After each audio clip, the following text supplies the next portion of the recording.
चलें सर, इब्तिदा करते हैं आज की क्लास की। और आज की क्लास की इब्तिदा करते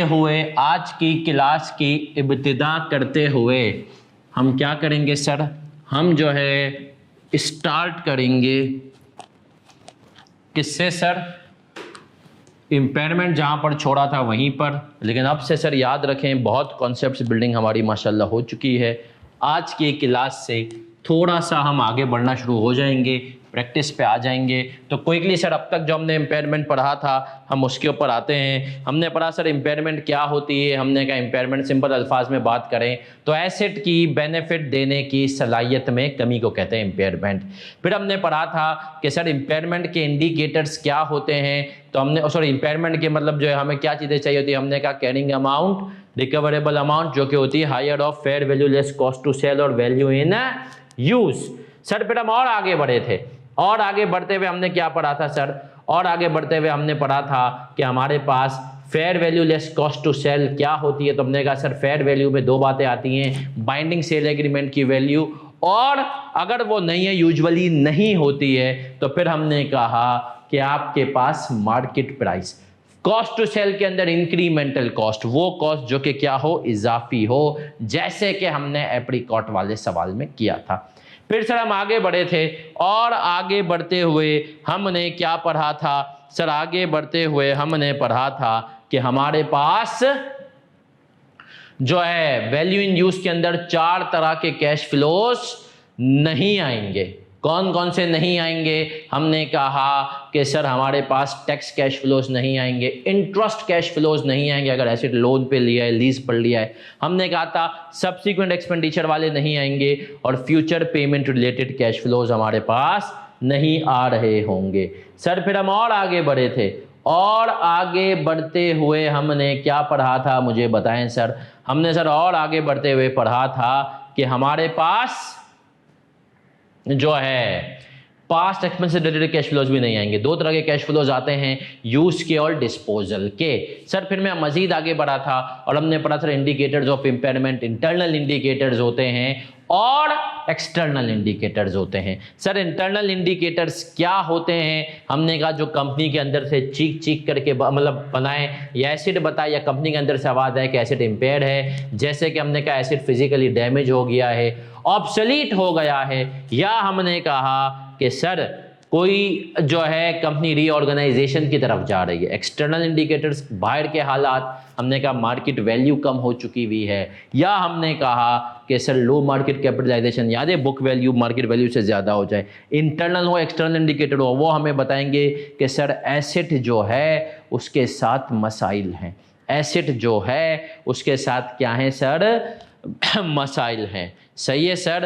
तो हमने कहा सर अगर एसिड के साथ मसाइल हैं तो उन मसाइल के हल के लिए हम क्या करेंगे कि हम इम्पेयरमेंट टेस्टिंग करेंगे। और याद रखिएगा कि सर इंटरनल एक्सटर्नल के बताते हैं कि वैल्यू इन यूज या फेयर वैल्यू कम हो रही है, या तो वैल्यू इन यूज पे इम्पैक्ट है या तो फेयर वैल्यू पे इम्पैक्ट है। लो मार्केट कैपिटलाइजेशन एक्सटर्नल में हमने पढ़ा था, मार्केट रेट्स बढ़ रहे हैं, हमने सर ये भी पढ़ा था, है ना सर। और इसके अलावा हमने पढ़ा था कि मार्केट वैल्यू वगैरह अगर कम हो जाए। सर फिर हमने कहा था कुछ एसेट्स ऐसे होते हैं जिनकी एनुअल इम्पेयरमेंट चाहिए होती है, वरना इम्पेयरमेंट होती है जब इंडिकेटर्स होते हैं। कुछ एसेट की एनुअल चाहिए होती है। अब मुझे बताएं सर एनुअल किन किन एसेट्स की चाहिए होती है, जल्दी से, जो रिकॉर्डिंग में भी सुनेंगे, मेजॉरिटी तो खैर रिकॉर्डिंग में ही है, तीन ही शख्स यहाँ पे मासूम बैठे हुए हैं। तो हमने कहा एनुअल इम्पेयरमेंट हमें चाहिए होती है CGU, जिसको जो है गुडविल एलोकेट हो चुकी होगी, वो इंटेंजिबल एसेट जो कि अभी अवेलेबल फॉर यूज नहीं है। और हमने कहा कि वो इंटेंजिबल जो कि हमने कहा जिसकी लाइफ इनडेफिनेट है।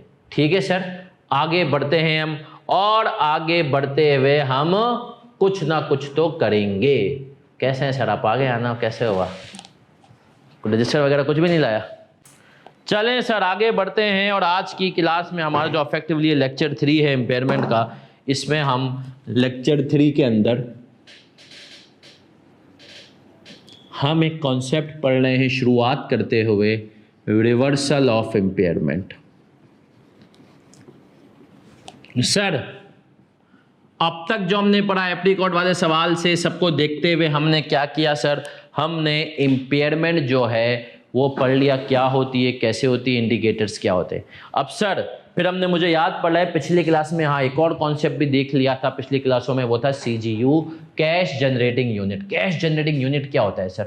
पूरी कंपनी को आज आप बंद कर दें, पूरी कंपनी को बंद कर दें, सिर्फ उसको जिंदा रखें, वो अकेला एसेट आपको पैसे कैश कमा करके देगा, तो हमने कहा उसको हम क्या कहते हैं sir? CGU, cash generating unit. अब सर जो कैश जनरेटिंग यूनिट है हमारा, हमने कहा यूनिलीवर की एग्जांपल से हमने समझा था कि यूनिलीवर 4 सेगमेंट, कौन कौन सा? पहला सेगमेंट हमने कहा होम केयर, दूसरा सेगमेंट पर्सनल केयर, तीसरा सेगमेंट हमने कहा था फूड्स, और चौथा रिफ्रेशमेंट्स। फिर रिफ्रेशमेंट के अंदर हमने कहा था वॉल्स और आपके पास टी। अब वॉल्स के अंदर हमने कहा हमारे पास आ जाता था different brand, magnum, jet spot, feast, और हमने कहा जो है जो भी हमने कहा कॉर्निटो एक्सेट्रा, जो भी उनके, सही है। तो हमने कहा अकेला jet spot cash generating unit है, ये आपको कैश कमा करके देगा। और इसका कॉन्सेप्ट क्यों वजूद में आया सर? इसलिए वजूद में आया CGU का कि बाज़ मरतबा एक अकेले एसेट का, इस वक्त KNS में मेरे सामने कुर्सियाँ पड़ी हुई, हमने कहा ये जो कुर्सियाँ हैं सर, ये KNS नहीं पता कर सकता, चाहे आप जितना भी टेक्निकल बंदा लेकर आ जाए वो ये नहीं बता सकता कि पूरे KNS में, इस पूरे रूम के अंदर एक कुर्सी कितना कैश कमा करके दे रही है। तो सर ये था CGU का कॉन्सेप्ट भी हमने पढ़ लिया था। अब हम आएंगे सर रिवर्सल ऑफ इम्पेयरमेंट। देखें इम्पेयरमेंट डेप्रिसिएशन से बड़ा डिफरेंट है। जैसे इम्पेयरमेंट आती है वैसे इम्पेयरमेंट रिवर्स भी हो सकती है। सुनिएगा सर कैसे, इसके इंडिकेटर्स होते हैं, इसके इंडिकेटर्स वही होंगे जो कि इंडिकेटर ऑफ इम्पेयरमेंट होते हैं, उसका रिवर्सल हो जाएंगे। कि भाई क्या हो सकते हैं रिवर्सल ऑफ इम्पेयरमेंट के इंडिकेटर्स, क्या हो सकते हैं? तो आए अब मैं जरा आप हजरात को रिवर्सल ऑफ इम्पेयरमेंट के इंडिकेटर्स पढ़ करके बता देता हूं। आ जाएं सर, आ जाएं, चलें सर समरी में आ जाएं। आप लोगों के पास जो इम्पेयरमेंट की समरी मौजूद है उसके अंदर इम्पेयरमेंट के जो इंडिकेटर्स आ रहे हैं और फिर उसके साथ साथ जो उसके रिवर्सल के इंडिकेटर्स आ रहे हैं हम वो देख लेते हैं। आ जाएं,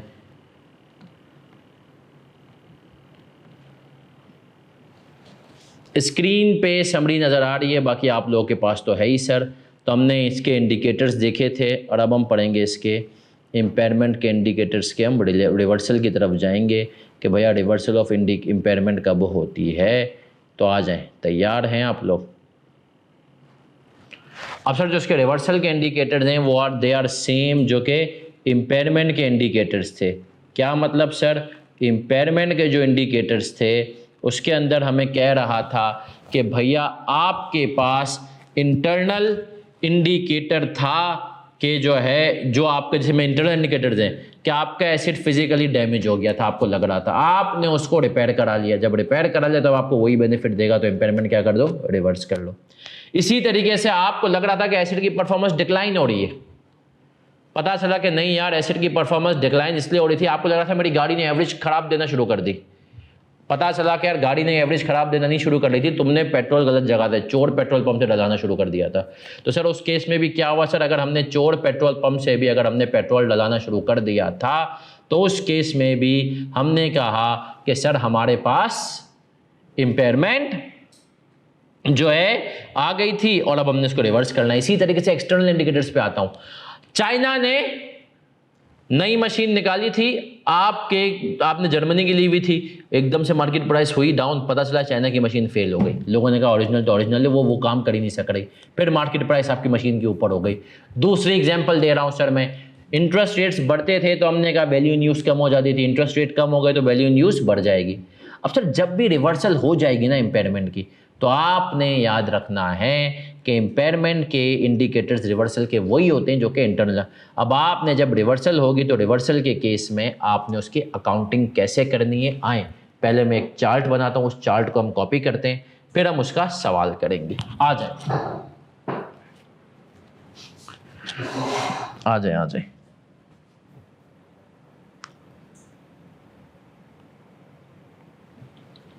रिवर्सल ऑफ इम्पेयरमेंट।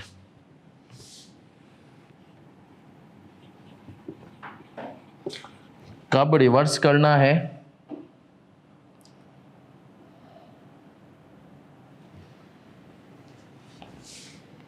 ट्रीटमेंट क्या होगा?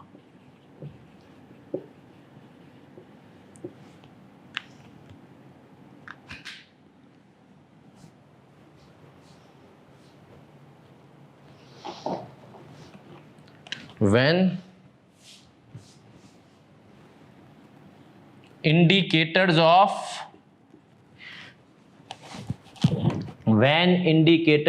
रिवर्सल एग्जिस्ट, जब आपने कहा इंडिकेटर्स ऑफ रिवर्सल एग्जिस्ट, वही बात इंटरनल और एक्सटर्नल के अपोजिट। मैं आपको प्रैक्टिकल एग्जांपल दूं, आप लोगों की कोरोना वायरस जब आया था तो ऑटोमोबाइल सेक्टर ने अपने एसेट्स को इम्पेयर कर दिया था, ऑडिटर ने करवाया था। कोरोना वायरस गया तो गाड़ियों की सेल 1 साल के लिए ऐसी बूम पे गई है कि उन्होंने सारे का सारा क्या किया, इम्पेयरमेंट को रिवर्स किया। ठीक है सर, ट्रीटमेंट क्या है, ये बहुत इंपॉर्टेंट बात है। After reversal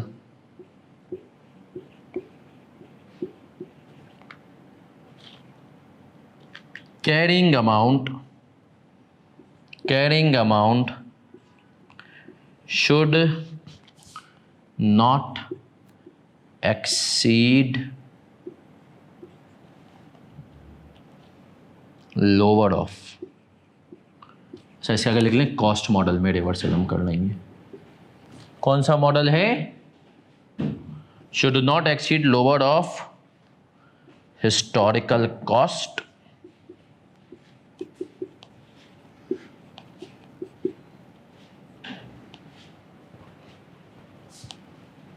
recoverable amount.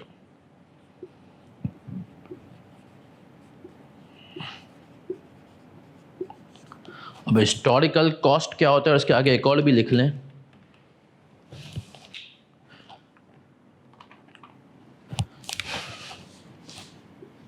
Goodwill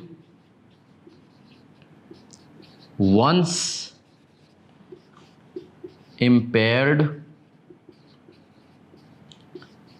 cannot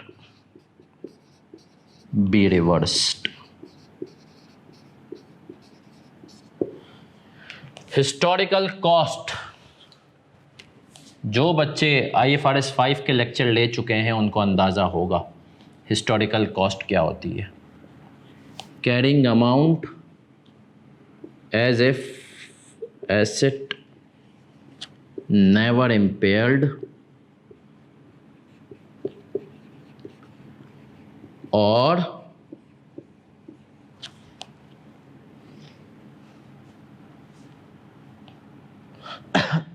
revalued। चले सर, अब आते हैं रिवर्सल ऑफ इम्पेयरमेंट का। इंशाल्लाह ये चार्ट होगा तो ये आपको बड़े आसानी से चीज़ों को समराइज भी कर देगा, समझा भी देगा। Reversal of impairment cost model, when indicators of reversal exist करते हो। ट्रीटमेंट क्या होनी चाहिए? After reversal carrying amount should not exceed lower of historical cost और रिकवरेबल अमाउंट। यहां पर अब सर ट्रीटमेंट में आपको समझाऊंगा क्या होती है, कुछ चीजें समझने की। सर हिस्टोरिकल कॉस्ट क्या होती है? सर हिस्टोरिकल कॉस्ट का मतलब ये नहीं होता कि जितने पे खरीदा है, नहीं सर। हिस्टोरिकल कॉस्ट का मतलब होता है, अकाउंटिंग में IAS 16 इसको डिफाइन करता है कि ये वो कैरिंग अमाउंट एसेट होती है एसेट की जो जैसे आपने कभी इंपेयर किया ही ना हो या कभी रिवैल्यू किया ही ना हो। बेसिकली जो टैक्स वाले ट्वीट करते हैं, टैक्स वाले हमेशा चीज़ों को लगते हैं हिस्टोरिकल कॉस्ट पे। वो कहते हैं हम इंपेयरमेंट को नहीं मानते, हम रीवैल्यूएशन को नहीं मानते। अब आ जाए सर, इधर देख लें, ये वाला पॉइंट है, इसका आंसर अगर आप में से कोई ये दे दे तो मज़ा आ जाएगा। इसने कहा देखो गुडविल भी इंपेयर होती है, हमने पढ़ा है ना सर, हमने पढ़ा था ना कि स्कोप के अंदर तीन तरह की चीज़ें आती हैं इसके, 16, 38 में गुडविल आ गई और इन्वेस्टमेंट प्रॉपर्टी कॉस्ट मॉडल। अब मेरा आप लोगों से सवाल है कि सर ये क्या चीज़ है? बाकी सारे एसेट्स की इंपेयरमेंट रिवर्स कर दोगे, गुडविल एक दफ़ा शहीद हो गए वापस जिंदा नहीं हो सकती, क्यों? क्या वजह है? तुक्का ऑनलाइन वाले तुक्का लगाओ, क्या वजह है? क्यों भाई गुडविल के साथ ये सोतला सुलूक क्यों?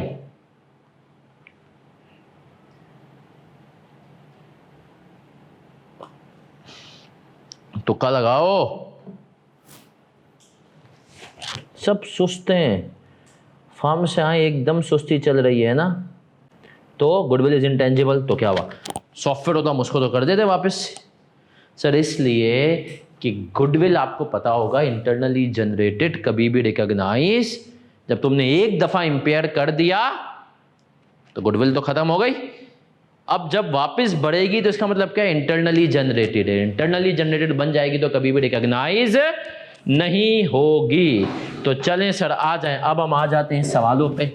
सवालों के लिए आपके पास हैंड आउट का होना ज़रूरी है तेरे पास हैंड आउट? लास्ट क्लास में ऑनलाइन ही थी। अच्छा मुझे वो मोबाइल दे दे, अपना फ़ोटो खींच दूँ तुझे सवाल की।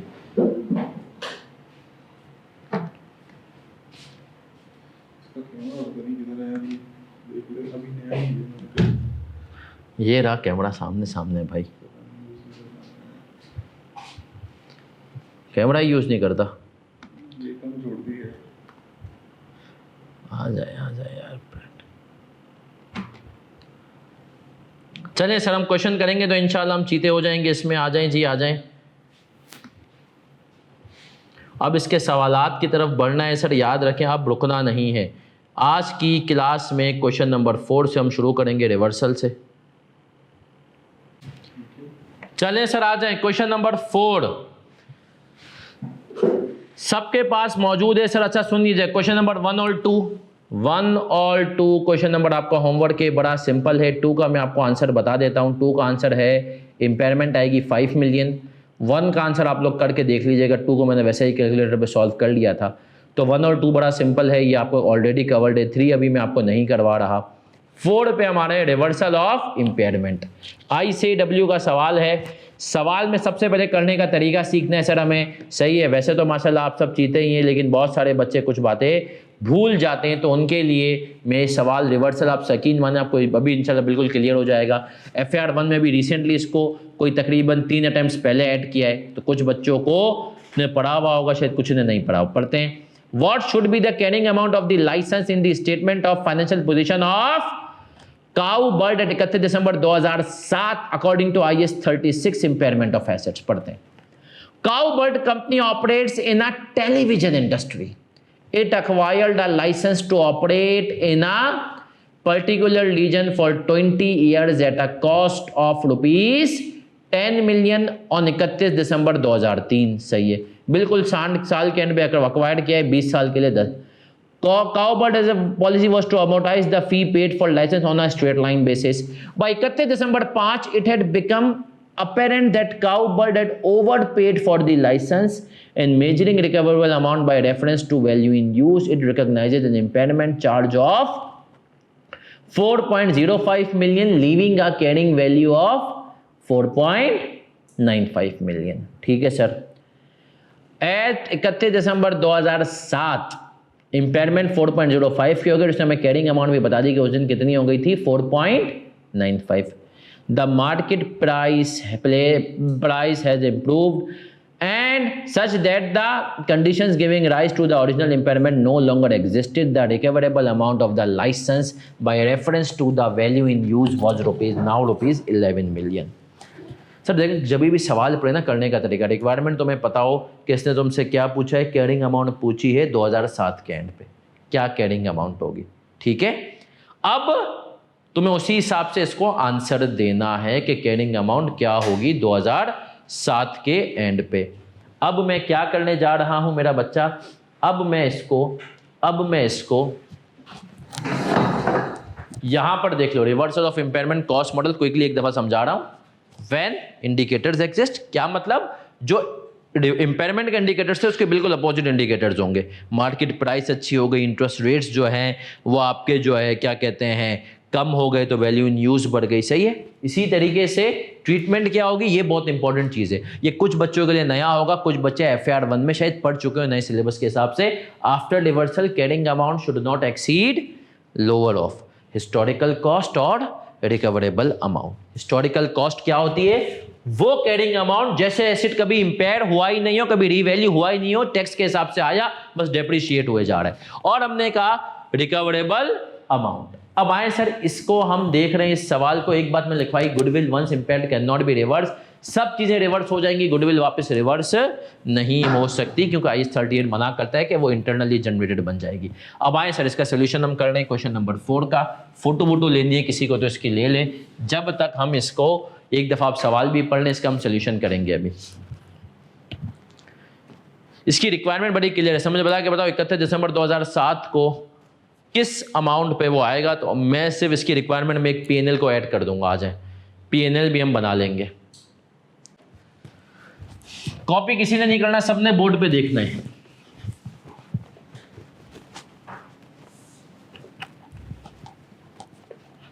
जब मैं हूं क्वेश्चन नंबर 4, 1 और 2 आपका होमवर्क के बहुत सिंपल है।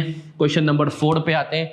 सबसे पहले याद रखो क्लासों में आदत डालनी है हमें, सर एफएफआर का पेपर जिसने पूरा कर लिया ना, मेरी गारंटी इंशाल्लाह वो पास है। पूरा करोगे कैसे, जब तुम पहले फॉर्मेट बना दोगे आंसर का। इसकी रिक्वायरमेंट में आंसर क्या आया है सर कि भाई मुझे बताओ carrying amount of the licence क्या होगा in the statement of financial position. तो हमने कहा एसओएफपी पे आते हैं, इसने हमसे 2007 का पूछा है। 2007 इंटेंजिबल्स मतलब देखा जाए तो लाइसेंस की वैल्यू पूछिए, ये इसकी रिक्वायरमेंट है। मैं अपनी तरफ से एक रिक्वायरमेंट और बना रहा हूँ एसओसीआई के अंदर, वो मैं बनाऊंगा कि भाई इस साल की हमारी डेप्रिसिएशन कितनी आ जाएगी। सही है, डेप्रिसिएशन एक्सपेंस हमारा कितना आएगा, और इस सवाल में जो रिवर्सल ऑफ इम्पेयरमेंट का इम्पैक्ट होगा वो कितना आएगा। सही है सर। अब सब बच्चे इधर देख लें, इस सवाल की वर्किंग्स पे आते हैं। एग्जामिनर यहाँ पर बहुत स्वीट हो गया, एग्जामिनर बहुत स्वीट हुआ। कैसे स्वीट हुआ, अगर आप सवाल पढ़ें तो इसने हमें सवाल के अंदर इम्पेयरमेंट भी बता दिए उस दिन की, और हमें कैरिंग अमाउंट भी बता दिया है। सही है सर। अब सब देख लें, हमने कहा इसने हमें बता दिया कि भैया 31 दिसंबर 2005 को क्या हुआ। इसने कहा इस दिन तुम्हारी भैया इम्पेयरमेंट कितने की आ रही थी, 4.05, ठीक है। और इस दिन इसके बाद तुम्हारे पास कैरिंग अमाउंट कितना बचा था, कैरिंग अमाउंट 4.95। इसका मतलब ये है कि इस दिन हमारे पास कैरिंग अमाउंट बिफोर इम्पेयरमेंट था 9 का, है ना सर। 9 का था, 4.05 क्या आ गई यहाँ पे। अब सुनना, सबकी तवज्जो इधर। अब इसने हमें कहा कि 31 दिसंबर 2007 को क्या करना है, वो वाला रूल याद रखना, लोअर ऑफ वाला। हमने कहा सर पहले तो इसके ऊपर 2 साल की डेप्रिसिएशन लगाएंगे, 2006 और 2007 की। सही है, याद रखना इम्पेयरमेंट डेप्रिसिएशन के बाद होती है। डेप्रिसिएशन हमने लगाई 2006 एंड 2007। इधर देख लें 4.95 था, टोटल लाइफ इसकी 20 साल थी। 2 साल गुजर चुके थे, 4 और 5, 3 के एंड में हमने लिया था, है ना सर। तो हमने कहा डिवाइडेड बाई 18 मल्टीप्लाई बाई 2, कितना आ गया,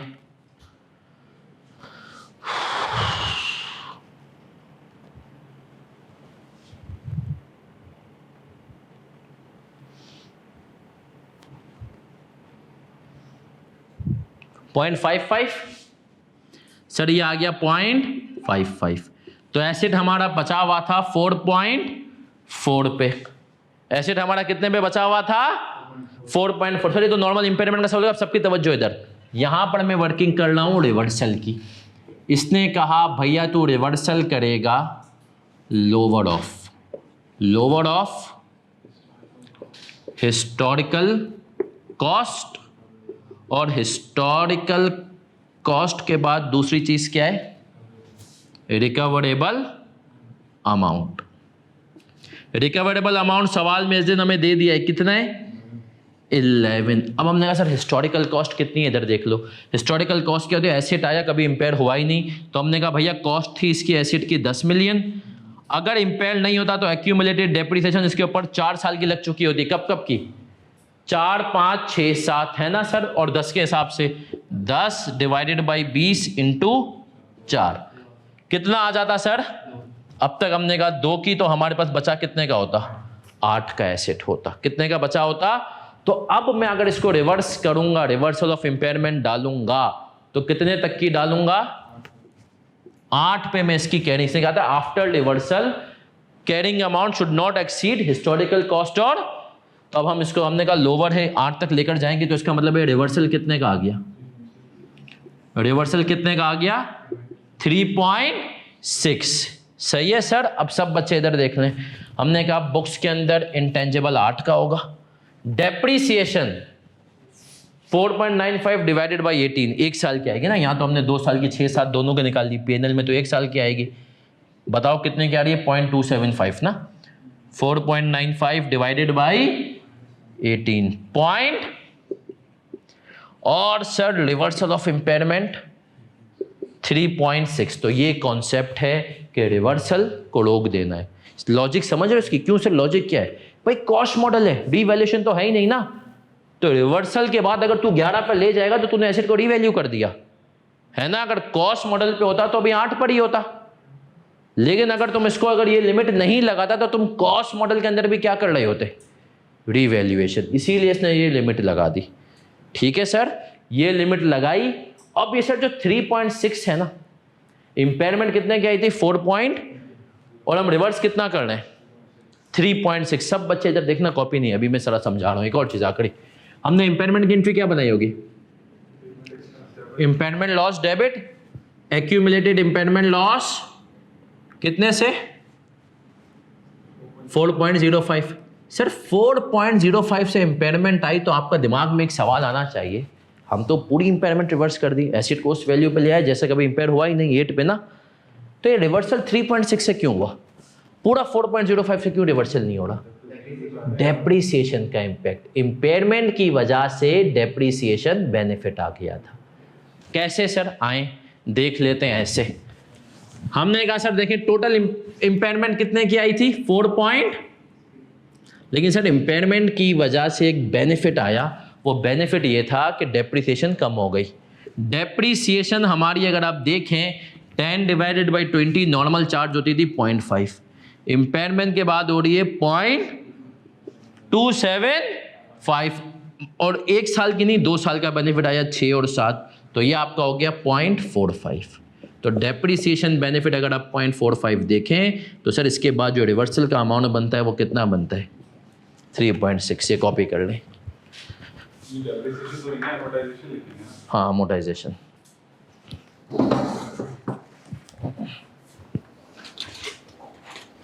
सर याद रखिएगा चीजें आसान हैं।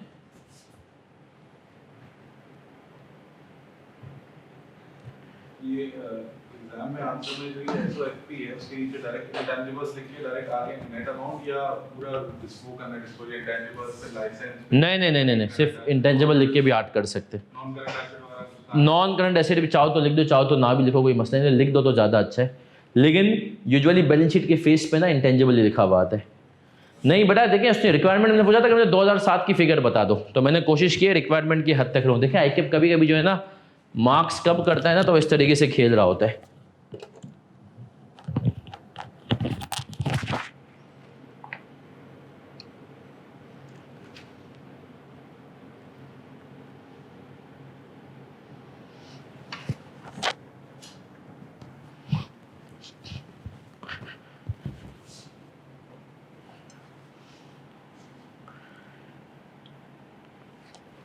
सर कोशिश करें पासिंग मार्क्स निकालना सीखें। मैं आपको बता दूं अब इंशाल्लाह इम्पेयरमेंट में आहिस्ते आहिस्ते आप देखेंगे कि मैं आपको रिकॉर्ड बात बता दूं, मेरी 6 सेंस कह रही है अगले 1 साल के अंदर इसके ऊपर 18-20 नंबर का सवाल बनने वाला है। इसके ऊपर आता था लास्ट बड़ा सवाल टेस्ट 2 हम करेंगे विंटर 20 में।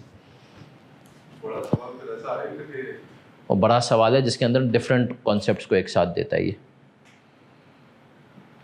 क्योंकि इसको आपके साथ IFRS 9 के साथ जोड़ा गया है। वैसे ग्रिड के अंदर IFRS 9 में ये भी और IAS 21 भी है। हो जाएगा। देखिए सर मैंने कहा ना कि FFR के बारे में एक चीज़ याद रखें पहली क्लास में, अभी मतलब शुरू की क्लास में बता रहा हूँ कि सर FFR ना तुम लोग ने अगर वो देखो ना FAR2 लेवल पर IFRS 15, तो सर IFRS 15 के ना सवालात मुश्किल नहीं होते थे, उसको पिक करना मुश्किल होता था। क्या है इसके साथ भी यही मसला है। केस FFR पूरे FFR में इतनी चीज़ें ना, तुम्हें बस पेपर में ये पिक कर लिया कौन सा केस है, पेपर निकाल लोगे इंशाल्लाह। पेपर में अगर ये पिक ही नहीं कर पाए ना कौन सा केस है, तो बच्चे अक्सर ये ज़्यादा गलती करके आते हैं कि सर पेपर छोड़ देते हैं इसकी वजह से फेल होते हैं, या पिक नहीं हो रहा था सर क्या करें, पिक नहीं हुआ तो पूरे नंबर गए।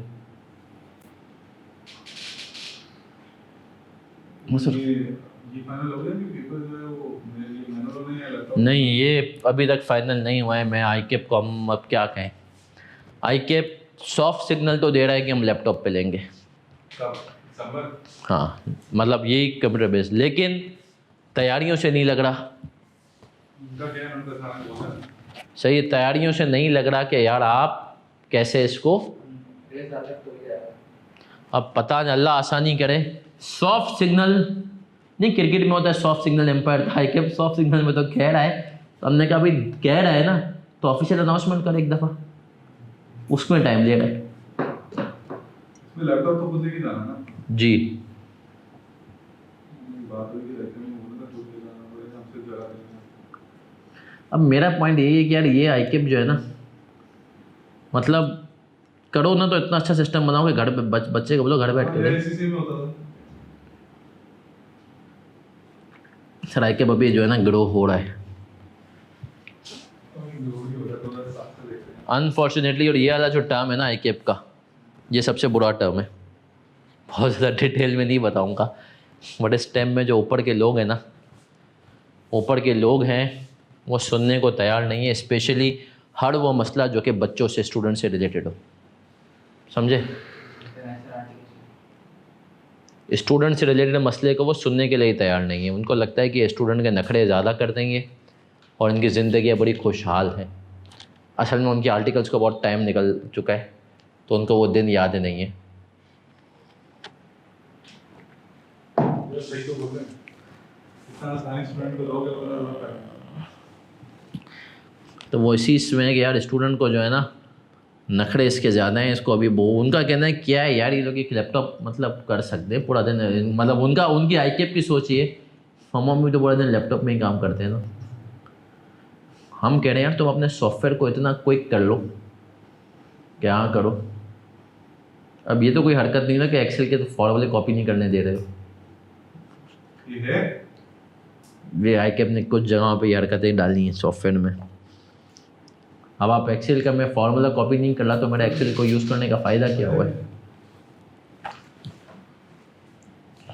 कर देगा इंशाल्लाह, टेंशन ना लें, कि इतना भी बुरा नहीं। आ जाए, चलें सर, रिवर्सल ऑफ इम्पेयरमेंट सही है।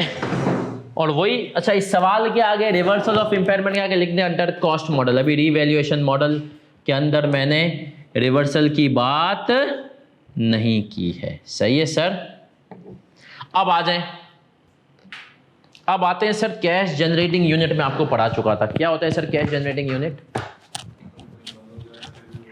हमने कहा सर कैश जनरेटिंग यूनिट होता है कि भैया आपके पास जो है कंपनी बंद हो जाए फिर भी वो एक अकेला यूनिट कैश कमा करके दे, सही है। और दुनिया भर में जो 90% इम्पेयरमेंट होती है वो कैश जनरेटिंग यूनिट पे ही होती है। देखें सर, कोई भी कंपनी इतनी फारिग, इतनी वैली नहीं होती है कि हर एसेट के ऊपर वैल्यू न्यूज़ वगैरह निकाले। तो कंपनीज क्या करती हैं, CGU बेस पर करती हैं। अब सर जब कैश जनरेटिंग यूनिट की इम्पेयरमेंट होती है ना, तो हम कैश जनरेटिंग यूनिट की इम्पेयरमेंट के ऊपर अब सवाल करने जा रहे हैं, ताकि वो सवाल में आप पक्के हों तो फिर उसके रिवर्सल पे आए। इसको मैं मिटाने जा रहा हूँ पूरे क्वेश्चन नंबर 4 को, और अब हम जाएंगे CGU की इम्पेयरमेंट पे।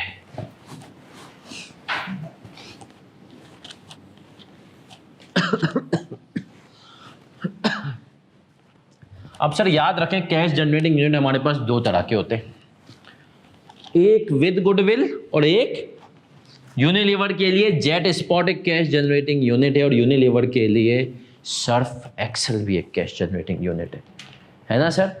दोनों, पूरी यूनिलीवर को अगर आज हम बंद करें तो हमने कहा सर दोनों यूनिलीवर को कैश कमा करके देंगे, मानते हैं आप इस बात को? तो चलें सर, अब हमने कहा जब दोनों कमा करके देंगे तो आ जाएं देखते हैं। कॉपी करते जाएं मेरे साथ साथ।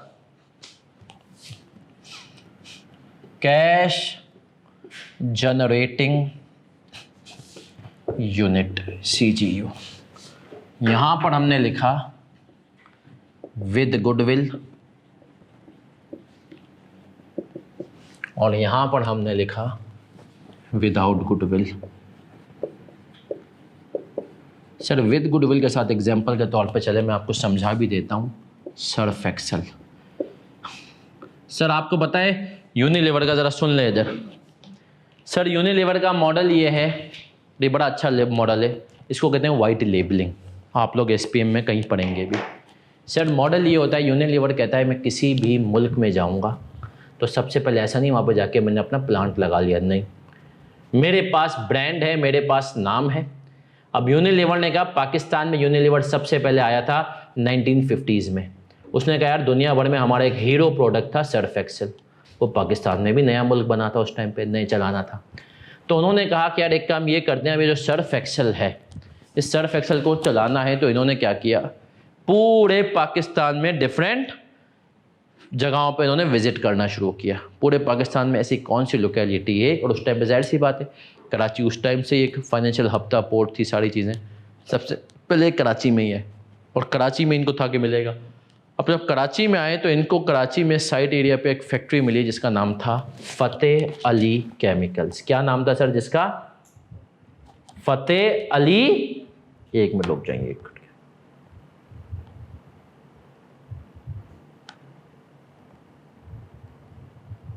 Fateh Ali chemicals. Sir Fateh Ali chemicals जो है आपको पता है, ये यूनिलीवर ने 1954 में इनकी मैनेजमेंट के पास गया और बोला फ़तेह अली केमिकल्स वालों, हम दुनिया एक ग्लोबल नाम ब्रांड है यूनिलीवर, तुम सर्फ बनाते हो, अभी अपना एक लोकल से सर्फ बेचते हो, इसको ख़त्म करो, हमसे फॉर्मूला लो, हमारे तरीके से सर्फ बनाओ, बनाओगे सर्फ तुम ही और हमें बेचोगे, तुम्हारा सर्फ हम बनाएंगे, मतलब तुम बनाओगे हमारे लिए, हम उस पर अपना लेबल लगाएंगे, इसको वाइट लेबलिंग, और हम मार्केट करना बेचना शुरू करेंगे। यूनिलीवर ने काम करना शुरू किया, हिट हो गया। क्या हो गया सर? हिट हुआ। 1970s में यूनिलीवर को लगा कि यार अभी फ़तेह अली केमिकल्स को हमने इतना काम दे दिया और इसके ऊपर हमारा एक मेन प्रोडक्ट इतना बन चुका है, उस टाइम पर और प्रोडक्ट मिला चुके थे, बोला अभी फ़तेह अली केमिकल्स जो है ना, बस जिस दिन मार्केट में इसने ये फैलाना शुरू कर दिया कि यार यूनिलीवर के लिए सिर्फ तो मैं बनाता हूँ, तो जाहिर सी बात है हम तो अपने नाम के इतने पैसे ले रहे हैं, तो ये हो सकता है वही क्वालिटी मार्केट को सस्ते में दे दे। तो बड़ी कंपनी थी इनका, उन्होंने फ़तेह अली केमिकल्स को उस दिन खरीद लिया। उस दिन 70s में, आई थिंक 71 में या 74 में कहीं इसको खरीदा है। अब जब यूनिलीवर ने फ़तेह अली केमिकल्स को खरीदा, इसका मतलब है उन्होंने पूरे सर्फ एक्सेल के CGU को खरीद लिया, क्योंकि फ़तेह अली केमिकल्स में क्या हो रहा था, आज तक यूनिलीवर की सब्सिडरी फ़तेह अली केमिकल्स, और उसमें क्या बनता है? Surf Excel. अब जो उसके अंदर सर्फ एक्सेल बनता है वो यूनिलीवर का पूरा फ़तेह अली केमिकल्स एक कैश जनरेटिंग यूनिट है, लेकिन उसमें गुडविल भी है। फ़तेह अली भाई भी तो पागल तो नहीं थे ना, उनको पता था कि यार उस टाइम पे अगर मेरी पूरी कंपनी की वर्थ होती है 10 करोड़ रुपए, तो उन्होंने बेची होगी 15 करोड़ में, तो जो 5 करोड़ यूनिलीवर ने इजाफी दिए थे वो क्या थी? गुडविल। तो CGU विद गुडविल भी होता है और CGU विदाउट गुडविल भी होता है। जैसे हमने कहा यूनिलीवर ने अपना ब्रांड बनाया जेट स्पॉट, अपनी मैन्युफैक्चरिंग फैसिलिटी डाली, और जेट स्पॉट अब विदाउट गुडविल है, सही है। तो अब हमने कहा कैश जनरेटिंग यूनिट दो तरह के होते हैं, विद गुडविल और विदाउट। अब आते हैं सर इसके ऊपर इम्पेयरमेंट कैसे एलोकेट करते हैं, आ जाए। ये एक सवाल है, ये विद गुडविल जो है इसका मतलब ये एक्सटर्नली परचेज गुडविल है? हाँ, ये सब्सिडरी है, हमेशा ये सब्सिडी हमेशा, वो इंटरनली है, सही है। सर्फ एक्सेल लिख दो सब्सिडरी, ये यूजुअली आपकी सब्सिडरी होती है। चलें सर, ये कॉपी करने में पढ़ भी देता हूँ, cash generating unit with goodwill और विदाउट। हमने कहा allocation of impairment any asset specifically identified, goodwill remaining assets excluding out of scope assets on the basis of carrying amount. Without goodwill वाले में कहा allocation of impairment any asset specifically identified, remaining assets excluding out of scope assets और on the basis of carrying amount. अब जरा sir इसको जरा समझ भी लेते हैं।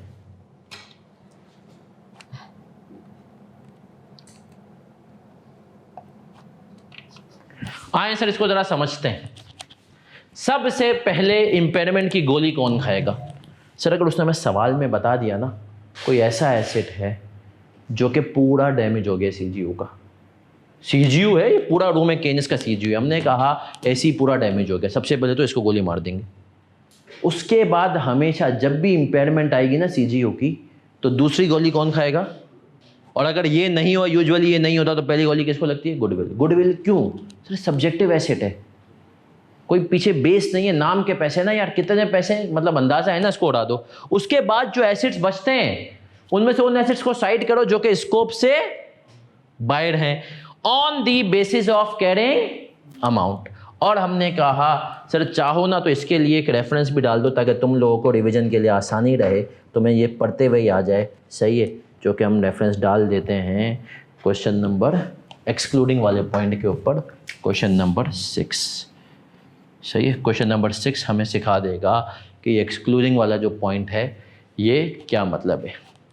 अब आ जाए सर, जब गुडविल ही नहीं है तो हमने कहा allocation of impairment, any asset specifically identified, बता दिया हो कि यार ये एसेट पूरा खत्म हो गया उसको डाल दो, वरना बाकी एसेट्स पे on the basis of carrying amount. आ जाए सर क्वेश्चन नंबर 5 पे आते हैं।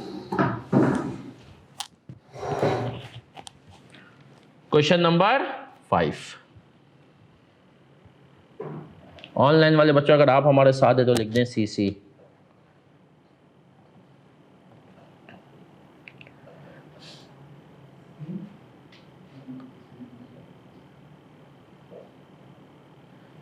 हैंड आउट रिसीव से मैं ग्रुप में डाल दूंगा, नहीं इसके PDF, नहीं तो फोटो ले ले। आ जाए sir question number 5, a cash generating unit is made up of the following assets, plant and equipment, vehicle और factory building. The recoverable amount of the cash generating unit has been assessed as rupees 8,000 million. क्या मतलब हुआ sir, 10,000 के उसके total asset से recoverable amount कितना हो गया है 8,000। तो सर क्या इसका मतलब है 2,000 से इम्पेयर हो गया है? बिल्कुल इम्पेयर हो गया। ये सवाल बहुत सिंपल है, हमने कहा हम इसको इम्पेयर करते हुए क्या करेंगे सर, सिंपल है, कैरिंग अमाउंट की बेसिस पर इम्पेयर। रिक्वायरमेंट में वही कह रहा है कि कैलकुलेट इम्पेयरमेंट इफ एनी। तो आ जाए सर, हम इसकी क्वेश्चन नंबर 5 की इम्पेयरमेंट कर रहे हैं और कैसे कर रहे हैं आ जाए देख लेते हैं। क्वेश्चन नंबर 5, चलिए जी, मुझे बताएं कौन कौन से एसेट है हमारे पास। Plant and equipment, plant and equipment, vehicle और फैक्ट्री बिल्डिंग। जल्दी से हमने कहा सर इनकी हम देख लेते हैं अमाउंट कितनी आ रही है रुपीज इन मिलियन। हाँ भाई 3500, 1500, 5,000, टोटल कितना हो गया 10,000। अब आ जाए रिकवरेबल अमाउंट कितनी है,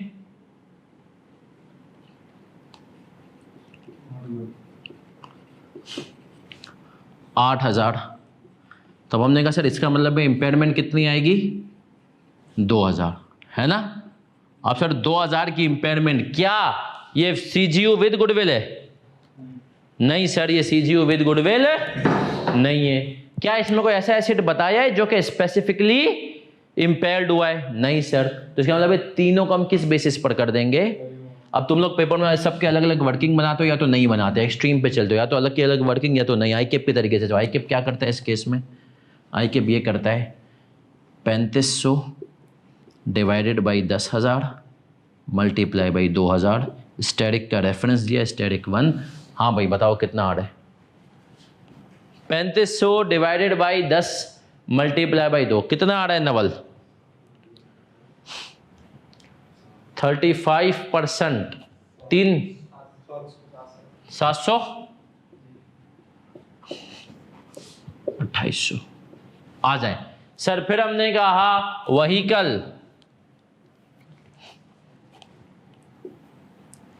15%, 1500 डिवाइडेड बाई 300,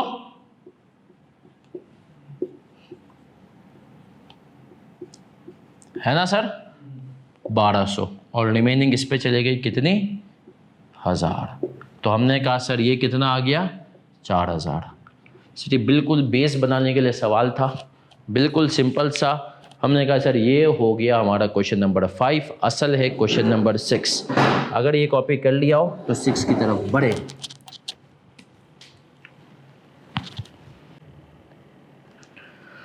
आए सर आए,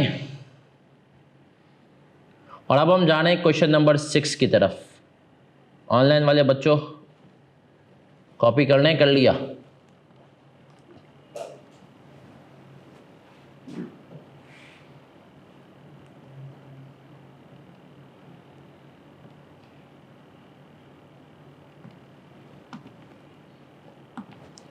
आ जाए सर, आ जाए। क्वेश्चन नंबर 6 कर रहे हैं। अब आते हैं और हमने कहा impairment of CGU containing goodwill and current assets. A cash generating unit is made up of the following assets: rupees in million, plant and equipment 3500, vehicle 1500, goodwill 1000, trade receivable net 1250, inventory 750, factory building 5000। Recoverable amount of cash generating unit has been assessed as rupees 10,000 million. Calculate the impairment loss if any and carrying amount of individual asset in CGU. अब question number 6 है, इसको एक minute हम सुकून से करेंगे, जब तक मैं ना कहूं इसको कॉपी नहीं कीजिएगा। Question number 6। अच्छा सर, मुझे बताते जाएं एसेट्स कौन कौन से हमारे पास यहां पर मौजूद हैं। क्वेश्चन नंबर 6 के अंदर प्लांट एंड इक्विपमेंट है, रुपीज इन 3500। दूसरे नंबर पे व्हीकल 1500, फिर गुडविल 1000, फिर ट्रेड रिसीवेबल कितने भाई 1250, फिर इन्वेंटरी 750 और फिर फैक्ट्री बिल्डिंग कितना 5000। टोटल मुझे बताओ कितना हुआ? 13,000 निकल लिया सर, है ना, दिया हुआ भी है। अब इसने हमें बता दिया है कि भैया रिकवरेबल अमाउंट कितना है। कितना है? 10,000। कितना है सर? 10,000। इसका मतलब है इम्पेयरमेंट कितनी आएगी? 3,000 की आ जाएगी इम्पेयरमेंट। अब सब बच्चे बड़े ही गौर से सुनेंगे, कॉपी नहीं है भाई। वही उसूल जो मैंने अभी चार्ट में बताया था, सबसे पहली गोली कौन खाएगा? स्पेसिफिक। कोई ऐसा एसेट है? नहीं है। दूसरे नंबर पे गोली कौन खाएगा? गुडविल। अब हमने कहा गुडविल कितने की बची हुई थी, इस पे कोई ऐसा रूल नहीं है कि इसको आप, तो हमने कहा ये तो ऑटोमेटिकली क्या हो जाएगी? 0। सही है सर?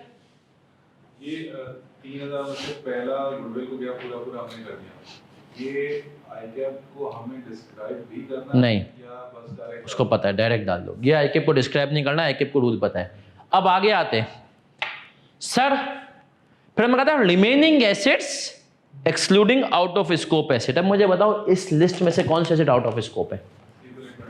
रिसीवेबल। इसकी इंपेयरमेंट होती है सर रिसीवेबल की? क्या हाँ होती है।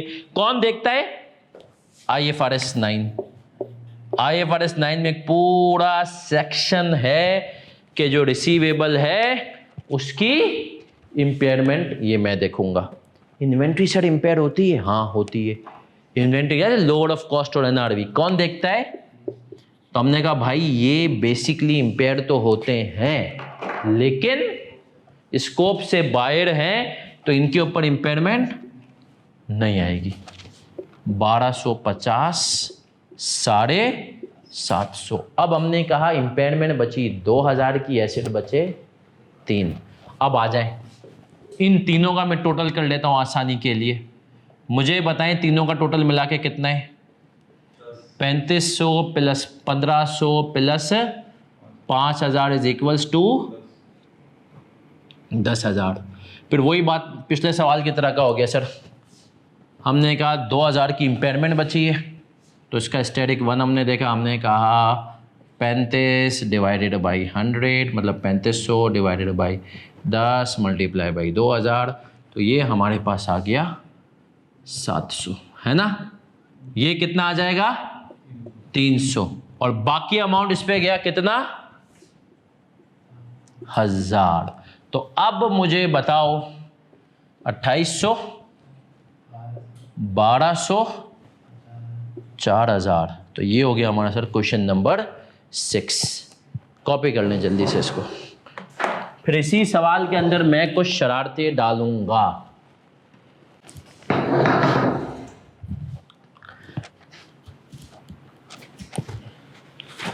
अब जाने शरारतें, चलें सर। अब ये तो हमने नॉर्मल बात कर ली है ना।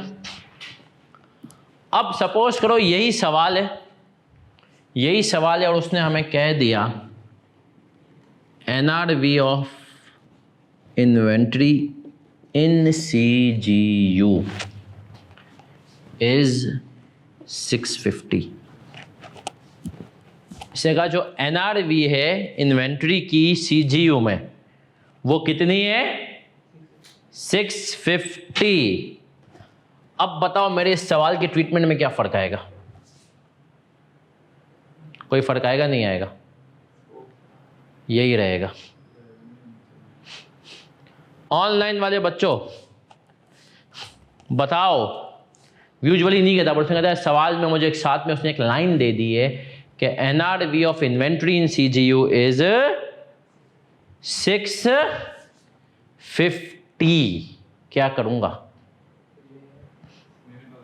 सर? करेंगे। अब देखें आउट ऑफ स्कोप है, मतलब है उसकी हम इम्पेयरमेंट टेस्टिंग इस तरीके से तो नहीं करेंगे, लोअर ऑफ कॉस्ट और मतलब NRV के तरीके से करेंगे हम इसकी 36 के। तो हम सिंपल सी बात है, हम कह देंगे जो 13,000 से 10,000 पे आ रहा है, अब इसमें से 3,000 के 2 ब्रेकअप हो जाएंगे। 3,000 में से हमने कहा 2900 की इम्पेयरमेंट हो जाएगी IS 36 रिलेटेड, और 100 रुपए की इम्पेयरमेंट होगी IS। तो अब एथिकली हम इन्वेंट्री को पहले ही 750 से किस पे लेकर आ जाएंगे 650 पे। तो हम अब हमारे पास 2 ऑप्शन है, हम इन्वेंट्री को यहां पर कर देंगे 650, तो इसको कर देंगे 12,900। एक ऑप्शन हमारे पास ये है, सही है, और उस हिसाब से फिर यहीं भी 2,900 हो जाएगा। दूसरा ऑप्शन पेपर के पॉइंट ऑफ व्यू से करने के लिए ये है कि हम इन्वेंट्री को 750 रखें और हम इन्वेंट्री के ऊपर डायरेक्ट कितना मार दें 100 रुपये, और इन्वेंट्री को एक तरह से हम वैसे ट्रीट कर लें जैसे स्पेसिफिकली आइडेंटिफाइड कर दिया उसने। अब जब ये 100 और ये 1000 चले जाएंगे तो बाकी जो हम एलोकेशन करनी होगी वो इन तीनों में 1900 के बेस पे करनी होगी। तो इसका लर्निंग आउटकम बना के लिख लो, इसका लर्निंग आउटकम लिख लो इसी सवाल का। If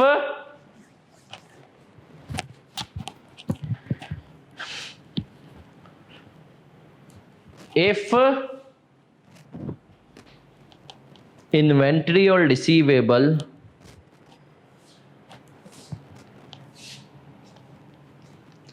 impairment is given as per their respective standards. If inventory or receivable impairment is given as per their respective standards, then first allocate them impairment before allocating impairment, then first allocate them impairment before allocating impairment as per IS 36, as per IS 36। IS 36 के से पहले आप उनको क्या कर दो impairment डाल दो। अब यहीं से मुझे एक और सवाल भी आता है, किसी ज़माने में पूछा था बचपन में FAR 2 में जब होता था 12-13 में ना, उस ज़माने में बड़ा अच्छा सवाल है कि अपने पूछा था, मैं आपको उसका एक हिंट बताता हूँ। ये सारी चीज़ें थी, पूरा सवाल था। यहाँ पर मैंने कहा एक हमारे पास ब्रांड भी था, क्या था? अब हमने गुडविल और ब्रांड में फ़र्क याद है नहीं याद है तो मैं ज़रा सा एक्सप्लेन कर दूँ। गुडविल होती है पूरी कंपनी की, यूनिलीवर की पूरी कंपनी की गुडविल है। ब्रांड होता है उस पर्टिकुलर प्रोडक्ट, एक पर्टिकुलर प्रोडक्ट की गुडविल को कहते हैं ब्रांड। लक्स की जो गुडविल है वो कहलाएगी ब्रांड, लक्स के ब्रांड की वैल्यू, पूरी कंपनी की गुडविल है ना। अब उन्होंने कहा एक कंपनी थी और जिसके साथ मसले हुए, साड़े हुए, सब कुछ खत्म हुआ, उसके ब्रांड की उसने वैल्यू दी हुई थी सवाल में। मैं तुम्हें एग्जांपल का 3000, कितनी दी हुई थी? 3000 को छोड़ो, उसने कहा सपोज करो 500, ब्रांड की वैल्यू कितनी थी? 500। उसने कहा अब कंपनी ने इम्पेयरमेंट करनी है, इम्पेयरमेंट करनी है, और कंपनी ने एक और काम ये किया, उसका नाम पहले ब्रांड का नाम था लक्स सपोज करो। कंपनी ने कह रहा ब्रांड का मशीनरी तो सारी वही है लेकिन नाम चेंज कर देते, लक्स की जगह हम बख्श कर देते, LUX की जगह BUX कर देते हैं। मुझे बताओ उस केस में ब्रांड की ट्रीटमेंट क्या होगी? ब्रांड को इम्पेयरमेंट कैसे एलोकेट करेंगे? यही वाला सवाल है। सपोज करो इसके अंदर एक ब्रांड गिवन है 500 रुपये का, और कंपनी ने कह दिया रिकवरेबल अमाउंट 10,000 ही है, और कंपनी ने सब कुछ कर लिया। इम्पेयरमेंट के बाद कंपनी ने कहा यार अब धंधे को मजीद चलाना है तो हमें लक्स को करना पड़ेगा बख्श, लक्स बदनाम हो गया है तो अब इसको करना पड़ेगा बख्श। तो अब मुझे बताओ ब्रांड की ट्रीटमेंट क्या होगी? सर जीरो हो जाएगा, क्योंकि ब्रांड नाम खत्म तो वही अब ये हो जाएगा स्पेसिफिकली आइडेंटिफाइड। समझ रहे हो? ये स्पेसिफिकली IAS ने आपको सवाल में बता दिया कि ये तो ब्रांड ही खत्म तुम्हारा, तुम हम नया ब्रांड लेकर आ रहे हो, पुराना ब्रांड क्या हो गया? खत्म। तो याद रखना इस किस्म की शरारत भी ICAP कर सकता है। सही है सर? चाहो तो इसका भी लर्निंग आउटकम लिख लो। If brand name is changed, if brand name is changed then, ये में जो जो शरारतें नजर आएंगी ना वो मैं तुम्हें डिस्कस करता जाऊंगा ताकि पेपर में तुम्हें कोई चीज, if brand name is changed then brand is fully impaired, then brand is fully impaired. If brand name is changed then brand is fully impaired. Question 6 का पहला वाला लर्निंग आउटकम हमने लिखा था कि इफ इन्वेंट्री और IFRS 9 क्या पढ़ा था? तबिश क्या पढ़ा था हमने? पहला लर्निंग आउटकम अगर वो है रिसीवेबल या इन्वेंटरी इसकी अपनी दी हुई है इम्पेयरमेंट यूज उसके रिस्पेक्टिव स्टैंडर्ड्स के अकॉर्डिंगली तो उनको वैल्यू दिया जाएगा। If receivable and inventory impairment is given as per their respective standard, then first we will impair receivable or inventory before allocating impairment as per IAS 36. अब आ जाएं sir, एक point जो आखिरी पॉइंट है जो मुझे आपको समझाना है, जो कि हमने कहा इसकी समरी में से है, और फिर उसके बाद जो है हमारा ये वाला कॉन्सेप्ट ख़त्म होगा और फिर हम इसके बाद आगे बढ़ेंगे। अब इसकी समरी में एक पॉइंट लिखा हुआ है, वो पॉइंट मैं आप लोगों को बता देता हूँ जी। CGU की इम्पेयरमेंट हो रही है, मगर CGU के अंदर कोई एक ऐसा एसेट है जिसकी इम्पेयरमेंट जो है वो नहीं है, उसकी वैल्यूएशन बढ़ रही है। अभी उसी पे आ रहा हूँ, वेट उसी पे आ रहा हूँ, वही चीज़ समझानी है। 1 मिनट मोबाइल देना, मैं फ़ोटो खींच लूँ। अब सर समरी में आपको नज़र आ रहा होगा मेरा बच्चा, इम्पेयरमेंट वाले उसके अंदर goodwill relating to single CGU, सही है? ये वाला केस में पढ़ रहा हूं। Impairment shall be allocated to reduce the carrying amount of the assets in the CGU in the following order. Reduce the carrying amount of goodwill first. वही बात, इसने specifically identified asset की बात नहीं की, मैंने आपको लोगों को लिखवा दिया, क्योंकि सर देखें समरी में स्टैंडर्ड कोई बात है जो अंडरस्टूड होती है ना उनको डिस्कस नहीं करता, मैंने अलग से अपने पास लिखवा दिया। गुडविल से पहले आप लिख लेंगे एनी एसेट स्पेसिफिकली आइडेंटिफाइड। अब दूसरे केस में क्या कह रहा है?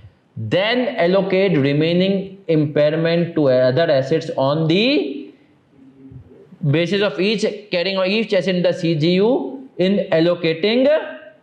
अभी जो अगली लाइन है ये बहुत इंपॉर्टेंट, जो अभी इसने सवाल किया ताबिश ने, don't reduce the carrying amount of any asset below the highest of।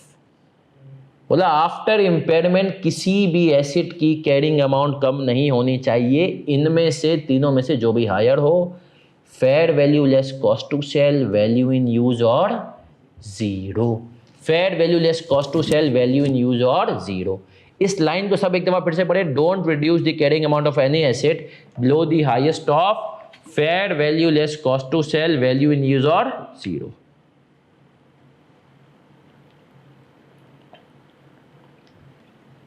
पढ़ लिया? अब आए सर इसको जरा समझाऊंगा ना जब फिगर्स के साथ, तो ही आपको समझ में आएगा। फिलहाल मैंने इस सवाल को पहले जैसा कर दिया, शरारतें सारी निकाल दी। अब इसको जरा समझाने के लिए सब बच्चे इधर देखेंगे। इसने कहा भाई देख, सवाल बिल्कुल क्लियर, गुडविल 1000 से मारी गई और हमने कहा इन दोनों के ऊपर इंपेयरमेंट लगी नहीं, बाकियों पे हमने कर दी। अब इस सवाल में ना मैं आपको एक शरारत डाल रहा हूँ। सवाल के अंदर एक शरारत हम ऐड कर देते हैं। हम कह देते हैं fair value less cost to sell of factory building is 5000। Fair value less cost to sell of factory building is 5000। पर उसने कहा देखो सीजीयू के अंदर सारे एसेट्स होंगे ना, तुम हर एक की इंडिविजुअली वैल्यू न्यूज शायद ना निकाल पाओ, लेकिन फेयर वैल्यू यूजुअली तुम निकाल लेते हो सकता है कुछ की तुम वैल्यू न्यूज भी निकाल लो। इधर टेक्निकल कॉन्सेप्ट पे सब मेरे साथ रहना। उसने कहा पूरा सवाल यही है, जो था वही है। क्वेश्चन नंबर 6 एंड में एक लाइन दे दी, fair value less cost to sell of factory building कितनी है? 5000। अब सर ये वाला जो रूल अभी हमने पढ़ा ना, ये अप्लाई हो जाएगा। ये रूल क्या कह रहा है? ये रूल कह रहा है, इधर देख लो, ये रूल कह रहा है don't reduce the carrying amount of any asset after impairment, कह रहा है बिलो द हाईएस्ट ऑफ, इन तीनों में से जो भी हाईएस्ट ऑफ। 0 तो 0 है सर, उसका वैल्यू न्यूज दी हुई नहीं है हमें, तो हमने कहा fair value less cost to sell दी हुई है। हाँ सर दी हुई है इस सवाल में। अब कितनी दे दी है? 5000। तो सर अब याद रखना, इस पॉइंट की रोशनी में अब अगर सवाल में ये लाइन होती तो इस पॉइंट की वजह से फैक्ट्री बिल्डिंग को कोई भी इंपेयरमेंट नहीं जाती। जो भी ताबिश ने सवाल पूछा ना कि कोई एक एसेट इंपेयर नहीं हो रहा, देखो लॉजिक ही यही है कि भाई फैक्ट्री बिल्डिंग, अब हमें पता चल गया पूरा सीजीयू इंपेयर हो रहा है लेकिन फैक्ट्री बिल्डिंग इंपेयर नहीं हो रही। क्यों नहीं हो रही? इसके हमें बता दिया कि यार fair value less cost to sell कितनी है? 5000 है, तो इसको इंपेयर ना करो। अब देखो हुआ क्या, गुडविल ने गोली खा ली, ये दोनों होंगे नहीं। अब फैक्ट्री बिल्डिंग भी नहीं हो रही। क्यों नहीं हो रही? क्योंकि हमने कहा फैक्ट्री बिल्डिंग की fair value less cost to sell कितनी गिवन है? 5000। तो हमने कहा उससे नीचे तो जा ही नहीं सकते, वैल्यू न्यूज पता नहीं, पता हुई तो अगर इससे नीचे है तो वो तो भी ये आ जाएगी, है ना सर। तो हमने कहा इसीलिए अब फैक्ट्री बिल्डिंग भी इंपेयर। अब जितनी भी रिमेनिंग इंपेयरमेंट है बेचारे कौन लोग उस बर्दाश्त करेंगे? पीपी। और अब अगर इस सवाल के अंदर हम आ जाए और हम निकाल भी लें नई हिसाब से, अब आप देख लें 2000 की इंपेयरमेंट बची थी और इन दोनों का टोटल मिलके बनता है 5000। ऐसा ही है 3500 और 1500। तो अब हमने कहा इस केस में 70% 1400 का शेयर कौन लेकर के जाएगा? Plant and equipment. और बाकी 600 का कौन लेकर के जाएगा? व्हीकल। तो हमने कहा इस केस में कितना हो जाएगा? फिर 2100 और 900। सर क्या हमें क्लियर है कि सर इंपेयरमेंट में फिर तोड़ रहा हूं, सबसे पहले कोई एसेट स्पेसिफिकली आइडेंटिफाई हो जाए उसको मारो, उसके बाद गुडविल को मारो, और उन एसेट्स को नहीं मारो जो कि किसी और आउट ऑफ स्कोप में, अंटिल उनकी इंपेयरमेंट के बारे में हमें बताया गया है। फिर उसको बचा लो, उसको बचा लो। किसको? सर जिसकी तुम्हें अलग से fair value less cost to sell या वैल्यू न्यूज दे दी गई हो, तो उसको उससे नीचे लेकर के नहीं जाओ। क्यों नहीं जाओ? क्योंकि बोला यार वो बेचारा इंपेयर ही इतना नहीं है, उसके बारे में तो तुम्हें पता चल गया है। तो सर ये बेसिकली सीजीयू के इंपेयरमेंट के क्या थे? बेसिक्स थे। ये कॉपी करना है तो कुछ कॉपी कर लो, चाहो तो इसको 6AB कर लो, उसके अंदर एक लाइन ये ऐड कर लो और फिर ये वाली ट्रीटमेंट कॉपी कर लो, ताकि तुम भूलो नहीं कि यार ये वाला केस भी एक केस हो सकता है। किस भाई 6A 6A कर लो, लिख दो 6A में खाली ये चेंज था, fair value less cost to sell of factory building is 5000, फिर पूरा ये सवाल कॉपी कर लो। नहीं बढ़ा नहीं सकते नहीं बढ़ा सकते कैश मॉडल में, सही वो है, कैश में, कॉस्ट मॉडल में। अच्छा कॉस्ट में नहीं बढ़ा सकते, हाँ। वो भी रीवैल्यू एक बच्चे का सवाल आया सर, अगर वो सवाल में हमें लिख करके दे देंगे गुडविल सिर्फ 50% इम्पेयर है, नहीं तो भी हम पूरी मारेंगे। देखो स्टैंडर्ड को ना गुडविल नहीं पसंद है, बोलता है सब्जेक्टिव चीज़ है ना, क्या करो पूरा उड़ा दो, इसको क्या करो पूरा उड़ा दो, बोलता है सब्जेक्टिव चीज़ें क्यों रखना है। अब आए सर एक आखिरी मेरे दिमाग में और, मैंने कहा एक और चीज़ फाइनल बता दूं, इधर देख लो, इसी से मिलती जुलती है। वो कह दे 5000 तो नहीं है, वो कह दे 4800 है, क्या है, तो सर हम इसको फिर कितनी इम्पेयरमेंट देंगे 200, और फिर बाकी 1800 इन दोनों में जाएगी, सही है। और अभी ताबिश ने एक सवाल पूछा, ताबिश ने कहा कि भाई जो है 6000 हो, वो कहते हैं इसकी fair value less cost to sell कितनी है, तो भी फिर वही जो पहले ट्रीटमेंट किया था, 6000 करेंगे नहीं इसको, इसको 5000 ही रखेंगे, सही है। तो सर बेसिकली ये हमने पूरा CGU का नॉर्मल केस देखा। सर याद रखें CGU के अंदर भी ना बड़े मसाइल हैं, अब वो मसाइल वाले केसेस के ऊपर हम इंशाल्लाह अगली क्लासों में जाएंगे, ताकि हमें अंदाज़ा हो कि क्या क्या चीज़ कैसे कैसे है। तो सही है नवल, ये सवाल भी क्लियर हो गया कि अगर वो हमें कह भी रहे ना गुडविल 50% है, या हमें ये भी कह देगा ना सवाल में गुडविल इम्पेयर्ड नहीं है, तो भी हम इसको पहले गोली मारेंगे, इसलिए इसको पहले उठाओ। तो सर आज की क्लास को हम यहीं तक रखते हैं। आज की क्लास में हमने क्या बातें पढ़ी, हमने सर सबसे पहले reversal of impairment. Reversal of impairment में क्या करना होता है सर, रिवर्सल ऑफ इम्पेयरमेंट में हमें जो है कॉस्ट मॉडल में व्हेन इंडिकेटर्स, इंडिकेटर्स क्या होते हैं सर, जो इम्पेयरमेंट के इंडिकेटर्स हैं उसके अपोजिट इंडिकेटर्स, सही है। मार्केट वैल्यू अच्छी हो जाए, परफॉर्मेंस अच्छी हो जाए, पता चले तो ईरानी पेट्रोल डाल रहे थे अब सही पेट्रोल पे आ गए। और ट्रीटमेंट क्या है कॉस्ट मॉडल में, हमने कहा कि रिवर्सल के बाद carrying amount should not exceed higher lower of what, historical cost और रिकवरेबल अमाउंट। रिकवरेबल अमाउंट क्या होती है, higher of fair value less cost to sell value in use, जिसके लिए हमने क्वेश्चन नंबर देखा 4। फिर सर क्वेश्चन नंबर 5 बड़ा सिंपल था, उससे पहले हमने कहा CGU दो तरह के होते हैं, विद गुडविल और विद गुडविल। कौन सा है, Unilever, Fateh Ali chemical, Surf Excel, सही है सर, यूनिलीवर ने खरीदा था। विद गुडविल वाले में सबसे पहले कोई एसिड स्पेसिफिकली आइडेंटिफाइड हो जाए उसको उड़ाओ, अगर वो नहीं है तो यूजुअली नहीं होता गुडविल को उड़ाओ, और फिर बाकी एसिड्स को excluding out of scope acid, जैसे रिसीवेबल और इन्वेंट्री। हाँ रिसीवेबल इन्वेंट्री को भी इंपेयर करोगे अगर इनके अलग से इनके स्टैंडर्ड के हिसाब से गिवन है। और हमने कहा सर जो विदाउट गुडविल वाले हैं उसमें आपने कोई एसिड स्पेसिफिक किया उसको उड़ाओ, नहीं तो फिर बाकी एसिड्स के अंदर डाल दो एक्सक्लूडिंग। लेकिन जो ये पॉइंट हमने एंड में पढ़ा, मेक श्योर करो कि आफ्टर इंपेयरमेंट कोई भी एसिड है उसका कैरिंग अमाउंट नहीं होना चाहिए कम higher of 3 things, fair value less cost to sell, value in use या जीरो। इनमें से, इन तीनों में से किसी से कोई भी चीज गिवन हो तो उससे कम नहीं, जैसे कि हमने बिल्डिंग वाली एग्जांपल देख ली। चलिए सर आज की क्लास के स्टोरी टाइम में आते हैं, और जो है जी नवल ऐसा ही, आज की क्लास के स्टोरी टाइम में मैं बात करूंगा कमिटमेंट की। सर क्या मतलब कमिटमेंट की, आप लोग, हम देखें, मैं हमेशा एक बात कहता हूं, हमारा प्रोफेशनल सर्कल बहुत छोटा है, CA हमारा प्रोफेशनल सर्कल बहुत छोटा है।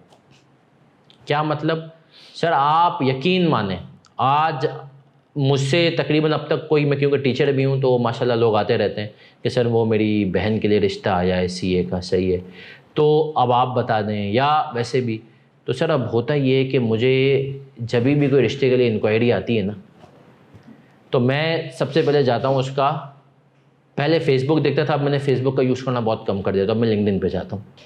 मैं लिंक्डइन पे जाता हूँ, चेक कर लेता हूँ ये बंदा कौन है, समझ में आ जाता है कि यार क्या एक्सपीरियंस है फलां ढिमकारा, और फिर किस बैच के। फिर मैं क्या करता हूँ, जा करके उसके बैच के आसपास का कोई दोस्त निकल आता है, कोई स्टूडेंट निकल आता है, उससे उसके बारे में पूछ लेता हूँ, बता देता हूँ।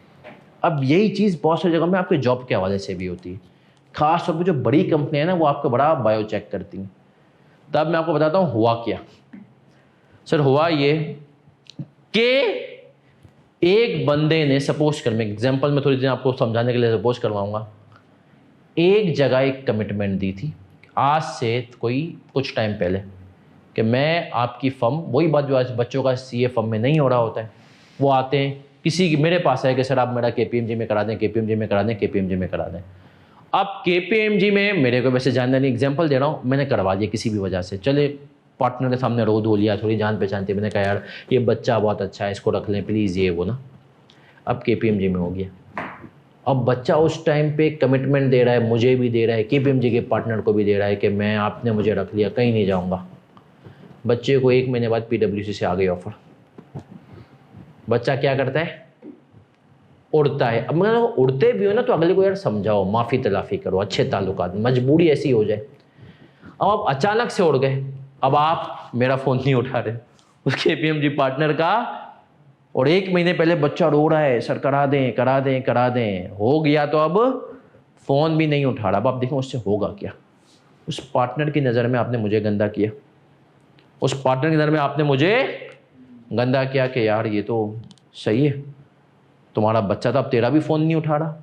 और इसका दूसरा एक इम्पैक्ट है, आज जैसे सर आपने आर्टिकल्स पीडब्ल्यूसी से कर ली, 3.5 साल बाद आप जॉब पे गए और आपका इंटरव्यू मैं या वो पार्टनर ही ले रहे हो, या किसी तरीके से हम पहुंच जाएं, या हम आपकी इंक्वायरी हमारे पास आ जाए, तब आपको क्या लगता है? हम ये बात बताएंगे, बिल्कुल बताएंगे कि यार देखो इस बच्चे ने कमिटमेंट दी थी, रोया धोया था, फिर इसको लगवा दिया तो ये गया, और जाकर भी कैसा गया कि फ़ोन भी नहीं उठाया। तो मैं कहता हूँ यार कमिटमेंट अगर, अब मैं आपको इसकी प्रैक्टिकल एग्जांपल देता हूँ। मेरी फर्म में एक बच्चा है, मेरा स्टूडेंट था, 26 FTS। अच्छा मैं नहीं रखता हूँ, मैंने कहा यार बच्चा बड़ी फर्म में हो जाएगा। वो आया सर मेरा कहीं भी नहीं हो रहा, आप रख लें, ये वो XYZ, मैंने रख लिया। उसके दोस्त के थ्रू आया था। मुझे उस बच्चे के थोड़ा सा एटीट्यूड में, हालांकि मेरा स्टूडेंट था, मुझे एटीट्यूड में थोड़ा प्रॉब्लम लगा। सही है, अच्छा मैं एटीट्यूड करवा लेता हूँ अपने सीनियर ट्रेनी से। इत्तेफाक से जो उसका सीनियर ट्रेनी जिसे मैं इंटरव्यू करवा रहा था, वो उसका बैचमेट ही निकला था, बैचमेट या साथ उन्होंने पढ़ा हुआ था। तो मैंने कहा यार अभी वो तेरा इंटरव्यू ले रहा है, वो तो रूम में घुसा और उसको तो कह रहा है इंटरव्यू था वो तेरा, और बहुत अच्छा जिगरी। अब जैसे ताबिश मेरी बहुत अच्छी दोस्ती है, उसको कोई इतनी जिगरी दोस्ती भी नहीं थी, बस क्लास में बैठते थे, देख लिया था उसको। जाके उसने कह दिया कि वो ट्रेनी, वो जो इंटरव्यूअर है, उसको कह दिया थोड़ा आराम से बैठ जा, क्या पर। तो फिर उसने कुछ तरीके से एटीट्यूड में उसको जवाब दे, कह रही तो तेरी गलती है, तुम्हारी गलती है, कुछ है। मैं उसके दोस्त ने कहा नहीं सर कोई मसला नहीं है, मैं गारंटी देता हूँ। मैंने उसको रख लिया। उस बच्चे का भी एक और फर्म में हो गया। अच्छा कराची में हमेशा मैं डरता हूँ, कराची में फर्म्स में बहुत अपॉर्चुनिटीज़ हैं। आपको पता है कराची में आज भी, कल परसों तक केपीएमजी ने कॉल करके बुलाए इंटरनल ऑडिट के लिए। खैर उस बच्चे का अब हो गया एक फर्म में, नाम नहीं लूँगा, बट वो कैटेगरी ए की फर्म है। अब उस बच्चे के पास 2 ऑप्शन थे, या तो वो मुझे बोल के जाता या तो नहीं बोल के जाता। उस बच्चे ने की अच्छी बात है, उसने मुझे बोला। उसने एक चीज़ जो की, उसने एक चीज़ वो ये की, वो फ़ौरन से उसने आज मुझे बोला, हालांकि मैं उसके क्लाइंट पे डिप्यूट कर चुका था। उसने बोला सर मैं कल से नहीं आ सकूँगा, मेरा इस फर्म में हो गया है। अब आप सोचें मुझे बुरा लगेगा नहीं लगेगा। हमने कहा एक तो मैं तुझे रख नहीं रहा था, तेरे दोस्त के कहने पे तुझे मैंने रखा, अब तू कह रहा है। खैर उस बच्चे ने मुझे बोला फिर, लेकिन उस बच्चे को मैंने, क्योंकि उसने मुझे बता के गया, फिर मैंने उसको ये भी, फिर उसकी एक अच्छी बात ये थी कि वो चला तो गया अगले दिन से, लेकिन उसने जो उसका उस क्लाइंट पे पेंडिंग काम था ना, वो कंप्लीट करके दिया। अच्छा हमारी फर्म को क्या हुआ, मसला लॉस क्या हुआ उसकी वजह से, अब उसका रिप्लेसमेंट वो गया मंडे को छोड़ के, मंडे उसका लास्ट डे था, वो ट्यूसडे से गया है। हमारी फर्म ने रिप्लेसमेंट क्लाइंट को दिया आज फ्राइडे को। तो 3 दिन जो है ना, अब क्लाइंट के पास बंदा नहीं था, लॉस ऑफ रेपुटेशन, क्लाइंट पैसे भी काटेगा, सही, वो एक आउटसोर्स का सीन था। लेकिन खैर है, पर अच्छी बात यह कि बच्चा ताल्लुकात ख़राब करके नहीं गया। तो अब कल कदा को कभी इसकी, तो मैं इसके बारे में अच्छी राय दूंगा। चलो यार बच्चा था, एथिकली गया, माना उसने एक कमिटमेंट की थी, रोया धोया था। तो ये बात याद रखो, तुम किसी इस फील्ड में किसी से कमिटमेंट ख़राब, अगर तुमने कमिटमेंट ख़राब कर ली ना, तुम्हें नहीं पता कि अगला बंदा, और इस फील्ड में नाम ख़राब कर लिया तुमने। एक छोटी एग्जांपल और, एक टीचर था, उसने कुछ मेरे जो है स्टूडेंट्स हैं उनको चूना लगाया। मैं टीचर बहुत पुराना था, वो स्टूडेंट भी बहुत पुराने। हुआ ये कि किसी ज़माने में टीएसए में एक टीचर आया था, टीएसए के उसने बिल्कुल सामने गली में एक जो है ना कोई छोटा सा कमरा वमरा लेके कोचिंग शुरू किया। उसने बच्चों को ऐसा चूना लगाया, उससे बच्चों का तो अभी मॉड्यूल बी में है, तो एक काम कर, उस टाइम पे फीसें चलती थी एक पेपर की, उस टाइम पे कंपटीशन इतना नहीं था, टीएसए का राज था, 16,000 17,000, सही है। तो टीएसए को उसने टक्कर देने के लिए फीस कर दी, बोला 6,000 किस पेपर की, मॉड्यूल बी का, जो बच्चा सी और डी की फीस मुझे एडवांस में दे देगा तो पर पेपर के हिसाब से दूंगा 6,000 रुपये। तो उस टाइम पे डी के अंदर 4 पेपर होते थे, सी के अंदर 3। उसने एक बच्चे से 42,000 रुपये पकड़े, ऐसे 8-10 बच्चों से 4.5 लाख पकड़े और मॉड्यूल बी पढ़ाया उनको, उसके बाद एकदम से गायब, पाकिस्तान से बाहर चला गया वो। अब वो इत्तेफाक से पाकिस्तान वापस आया, मेरे पास जॉब्स का पोर्टल होता है, तो जब जॉब आई हुई थी तो मैं देख रहा था कि लोगों को इसको करूँ ना, तो इत्तेफाक से उन्हीं में से एक बच्चा मेरी फर्म में बैठा हुआ था जिसने उसको चूना लगाया था, बंदे की फ़ोटो तस्वीर भी थी सीवी पे। उसने कहा सर ये कौन है, मैंने कहा इसकी सीवी आई हुई एक जगह के लिए, इसको सोच रहा हूँ इंटरव्यू के लिए बुलाऊँ। अब बच्चे ने मुझे पूरी कहानी सुना दी कि सर इससे तो ये चूना लगाया हुआ है हमें, सही है, फीसें लेकर एडवांस में गायब। तो फिर मैंने उस बंदे को इंटरव्यू के लिए भी नहीं बुलाया, सही है। मैंने बच्चे को बोला, मैंने कहा एक काम करता हूँ इसको इंटरव्यू के लिए बुलाता हूँ और तू इंटरव्यू ले, सही है। लेकिन खैर मैंने कहा अजीब हो जाएगा, लेकिन आप सोचें कि सर वही बात ना, छोटी सी दुनिया में अगर तुम छेड़ के जाओगे ना तो कल को तो मैं नहीं पता कौन सामने। ताल्लुकात अच्छे रखो। तो कल मिलते हैं इंशाल्लाह 4 बजे, इसको कंटिन्यू करते, अपना ख्याल रखिएगा। अल्लाह हाफिज़।